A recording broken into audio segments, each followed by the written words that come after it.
All right, let's talk about something that, let's be honest, probably affects every single one of us in this crazy, fast-paced world.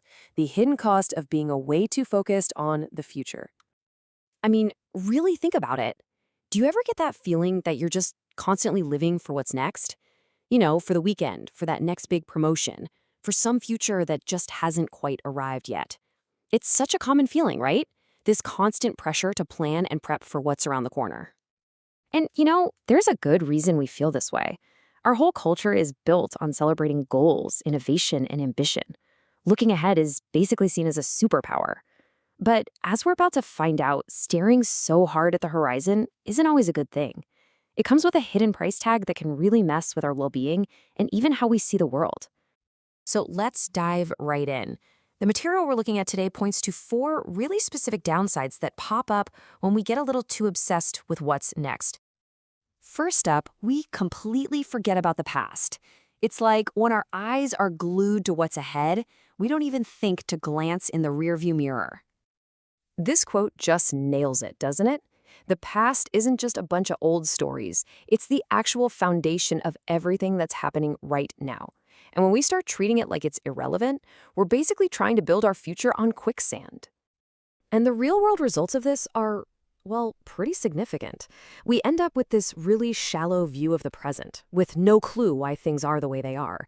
We toss out all the hard-won wisdom from our own lives and from history, and maybe the most dangerous part, we set ourselves up to make the exact same mistakes over and over again.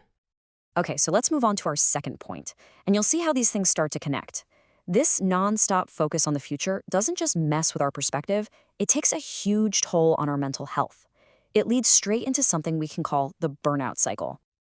So, how does this whole burnout thing actually happen? Well, it usually kicks off with that constant chase for the next big thing, the next milestone. Pretty soon, right now starts to feel like it's just not good enough. And that creates this constant nagging sense of inadequacy, which, you guessed it, leads to total exhaustion. The end result? Both our mental health and our ability to get things done in the long run take a massive hit.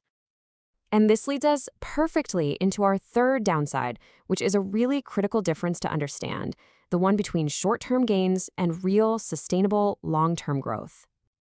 This mindset can seriously trick us. It pulls us into short-termism, where we're always making these really dangerous trade-offs. We choose immediate gains over our long-term well-being. Think about it.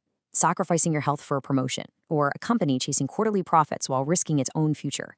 Yeah, they might feel like wins in the moment, but they're slowly chipping away at the very foundation we need for any kind of lasting success.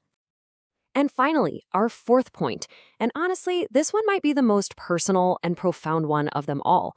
We end up completely missing out on the present moment. The source material has a perfect name for this, the stepping stone mentality. It's that feeling when today isn't a destination in itself. It's just a rock you have to step on to get to tomorrow. It just strips the present of all its value. Today becomes a chore to get through, not a life to be lived. So here's the bottom line, the thing we really need to get. Life is happening now. The richness of our experiences, the connection in our relationships, even the simple joy of a really good cup of coffee, none of that exists in the future. It's only available right here, in the present. And when we're always looking ahead, we just walk right past it. Okay, so after laying out all these problems, what's the answer? It's not about just ditching all our plans for the future. Of course not. It's all about finding a much healthier balance. So what does this balance actually look like? Well, instead of just forgetting history, we actually learn from it. Instead of chasing goals until we burn out, we prioritize our own well-being. And instead of ignoring the present, we dive in and fully engage with it. It's about bringing all 3 together, past, present, and future. And this is why it all matters so much. This isn't just about feeling a little bit happier. A balanced perspective is what builds real, lasting well-being for us as individuals. And on a bigger scale, it creates a more resilient, thoughtful, and stable society for all of us. So I'll leave you with this final thought to chew on. As you go about the rest of your day, just ask yourself this: what's one small thing I can do to learn from my past, to really be here in my present, and to plan thoughtfully for my future? Because finding that balance, that's the whole key.